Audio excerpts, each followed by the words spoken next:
बागपत में हुए इस डबल मर्डर में हिस्ट्री शीटर वरुण लुहारी का नाम सामने आया है। वरुण लुहारी और अग्रवाल परिवार के बीच 11 साल से रंजिश चल रही है। 2015 में शराब के ठेके पर हुए विवाद में वरुण लुहारी के भाई कपिल लुहारी की मौत हो गई थी। बताया जा रहा है कि उसी का बदला लेने के लिए वरुण लुहारी ने सोहनलाल और उनके बेटे पर हमला किया। अभी हमारी पहली प्राथमिकता है कि जिन लोगों ने घटना की है उनको बहुत जल्दी कानून की गिरफ्त में लाया जाए। वरुण का आपराधिक इतिहास क्या है? वो हिस्ट्री शीटर है और हिस्ट्री शीटर होने के कारण लगातार निगरानी में था। अभी कुछ दिन पहले उस पर गैंगस्टर भी लगा था, वो अभी जेल से बाहर निकला था कुछ दिन पहले। हैरानी की बात यह है कि बागपत में ये डबल मर्डर पुलिस चौकी के बेहद करीब हुआ, जिससे स्थानीय कारोबारियों के साथ साथ आम लोगों में जबरदस्त गुस्सा देखा जा रहा है। व्यापारियों का आरोप है कि पुलिस की नाक के नीचे इतनी बड़ी वारदात हो गई और पुलिस मूक दर्शक बनी रही। हालांकि मामले की गंभीरता को देखते हुए पुलिस के आला अधिकारी भारी पुलिस बल के साथ मौके पर पहुंचे। पुलिस ने घटनास्थल के आसपास लगे सीसीटीवी कैमरों की डीवीआर अपने कब्जे में ले ली है और भरोसा दिया है कि वारदात में शामिल किसी भी दोषी को बख्शा नहीं जाएगा। और इस वक्त एक बड़ी खबर मथुरा से भी है, जहां पर बांके बिहारी मंदिर के पास एक पुरानी इमारत का छज्जा गिरने से 7 श्रद्धालु घायल हो गए। कल शाम 6-6:15 बजे के तकरीबन तेज हवा के कारण बांके बिहारी मंदिर से करीब 3.5 मीटर दूर एक पुरानी जर्जर इमारत का छज्जा अचानक से टूट गया। जिस वक्त ये हादसा हुआ उस वक्त तेज अंधेरा और हवा चल रही थी। पुरानी इमारत के नीचे से कई श्रद्धालु गुजर रहे थे और छज्जा गिरने से इसकी चपेट में आ गए। मौके पर मौजूद सुरक्षाकर्मी और आम लोगों ने फौरन घायलों को वहां से हटाया, अस्पताल पहुंचाया, रेस्क्यू ऑपरेशन शुरू किया। घायलों में दिल्ली के एक श्रद्धालु भी शामिल हैं। लेकिन ये उस वक्त की आप तस्वीरें देख रहे हैं जब बांके बिहारी मंदिर से कुछ ही दूरी पर एक छज्जा अचानक गिरा, क्योंकि तेज हवा चल रही थी, अंधर आ चुका था और इस कारण लोग इस बात से अनजान कि ऐसी कोई घटना हो सकती है। और छज्जा गिरते ही जो लोग इसकी चपेट में आए वो तो जख्मी हो गए, लेकिन आसपास के लोग भी सहम गए, डर गए और उसके बाद अफरा तफरी का माहौल देखने को मिला। लेकिन राहत की बात ये रही कि जो आसपास के दुकानदार थे, वहां मौजूद लोग थे, उन्होंने बहादुरी दिखाई और छज्जे के नीचे दबे हुए लोगों को तुरंत निकाला, उनका रेस्क्यू किया। आप देख रहे होंगे तस्वीर में एक हरी साड़ी पहने महिला दिख रही है, उसके साथ कुछ लोग हैं और पीछे से कुछ और लोग आ रहे थे। एक सफ़ेद कुर्ता पैजामा पहने बुजुर्ग व्यक्ति हैं, पीली टी शर्ट में एक लड़की भी दिख रही थी जो बाल बची, लेकिन बाकी लोग इस छज्जे की चपेट में आ गए। जैसे ही लोगों ने अपना होश संभाला, मलबे को हटाया, छज्जे के नीचे दबे इन लोगों को सुरक्षित निकाला और फटाफट अस्पताल पहुंचाया गया। मथुरा बांके बिहारी मंदिर के बाहर की ये तस्वीरें हैं। मंदिर के पास में ही जर्जर हालत में ये छज्जा था जो तेज आंधी, तूफान और अंधर की वजह से गिरकर टूट गया।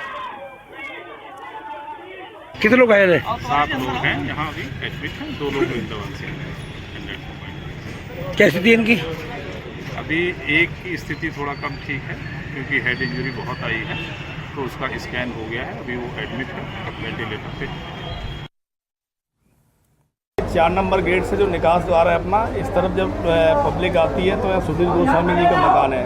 उनका एक छज्जा ऊपर से जब बंदर ऊपर जब गया है तो वो छज्जे पे जाके ऊपर गिरा। ऊपर से ही बंदर की वजह से वो छज्जा थोड़ा जर्जर हालत में था तो वो नीचे गिरा। उसके पीछे 6-7 आदमी और लेडीज थी जो कोई इंजर्ड हुए, उनको तत्काल पुलिस के द्वारा एम्बुलेंस के माध्यम से सोसैया में और आर.के. मिशन हॉस्पिटल में भर्ती कराया गया है। अभी तक ऐसी कोई सूचना कुछ ज़्यादा गंभीर रूप से नहीं है, लेकिन फिर भी उनका इलाज चल रहा है, आवश्यक कार्रवाई की जा रही है। हादसे में घायल श्रद्धालुओं का अस्पताल में इलाज जारी है और इसी बीच मथुरा के सीएमओ डॉक्टर राधा बल्लभ ने कहा है कि सभी घायल अभी खतरे से बाहर हैं। साथ ही उन्होंने ये भी कहा कि घटना को लेकर के फैलाए जा रहे अफवाह पर ध्यान न दें। कुछ लोग अफवाह फैला रहे थे कि हादसा बांके बिहारी मंदिर के अंदर हुआ है, जबकि हादसा मंदिर से करीब 350 मीटर दूर हुआ है। बड़ी खबर यूपी के उन्नाव से, जहां पर एक संत की हत्या के बाद तनाव फैल गया है। उन्नाव के बांगरमऊ कोतवाली क्षेत्र के 70 साल के संत मिलन दास एक मंदिर का निर्माण करवा रहे थे और बताया जा रहा है कि मंदिर में लाउड स्पीकर बजाने को लेकर कई बार विवाद हुआ था और कल कुछ हमलावरों ने चाकू से गोदकर उनकी हत्या कर दी। संत की हत्या के बाद से इलाके में सनसनी है, जिसके बाद भारी पुलिस की तैनाती भी मौके पर की गई। पुलिस ने शव को कब्जे में लेकर पंचनामा कर शव को पोस्टमार्टम के लिए भेज दिया। वहीं इस मामले में 5 लोगों के खिलाफ मुकदमा दर्ज किया गया है, जिनमें से पुलिस ने 3 लोगों को पकड़ भी लिया है। उनसे पूछताछ की जा रही है। बाकी फरार आरोपियों की तलाश में पुलिस जुटी हुई है। संत मिलन बाबा जहां मंदिर का निर्माण करा रहे थे, वो एक मुस्लिम बाहुल्य इलाका है। आसपास के लोग कई बार लाउडस्पीकर बजाने को लेकर एतराज जता चुके थे।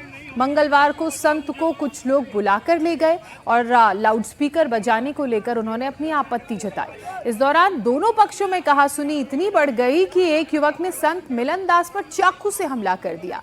हमले में संत गंभीर रूप से घायल हो गए। वारदात को अंजाम देने के बाद से आरोपी तो मौके से फरार हैं। उसके बाद तुरंत लोगों ने घायल संत मिलन दास को अस्पताल पहुंचाया, जहां डॉक्टर्स ने उन्हें मृत घोषित कर दिया।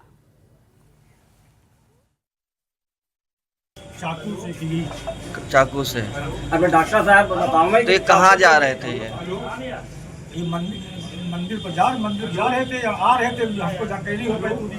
अच्छा, कुछ मालूम है किसने की है या कौन है? कुछ ऐसे कोई विवाद पहले से था इनका? उन्नाव पुलिस ने इस मामले में मिलन दास के भाई की शिकायत पर समुदाय विशेष के 5 लोगों पर केस दर्ज किया है, जिनमें से शफी, यामिन और लल्ली को हिरासत में ले लिया गया है।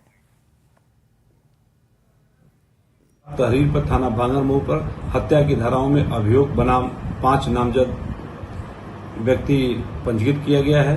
थाना बांगरमऊ पुलिस द्वारा त्वरित कार्रवाई करते हुए नामजद अभियुक्त लल्ली पुत्र दुर्गादीन उम्र करीब 30 वर्ष, सफी उम्र करीब 30 वर्ष, यामीन उम्र करीब 28 वर्ष निवासीगढ़ कस्बा बांगरमऊ को हिरासत में लेकर पूछताछ की जा रही है। शेष अभियुक्तों की गिरफ्तारी हेतु पुलिस टीम द्वारा दबिश देकर गिरफ्तारी के प्रयास सहित आवश्यक विधिक कार्रवाई की जा रही है।